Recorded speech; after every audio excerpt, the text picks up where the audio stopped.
Nakita nyo, ayan, kumukulo na. Nangangamoy na rin siya. So, doon na natin titimplahan siya ng, ayan, medyo malapot na. Tingnan nyo, see that? Medyo lumalapot na yung sabaw kasi dahil sa okra at saka yung kulay ng sabaw, diba? Ngayon, hanan natin siya ng asin.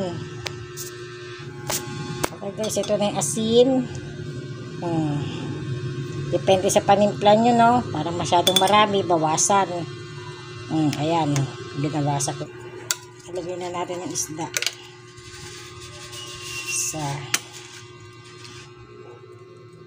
Kasi pinagprituhan na itong isda, nandiyan na. Nakahalo na yun dyan sa mantika kanina.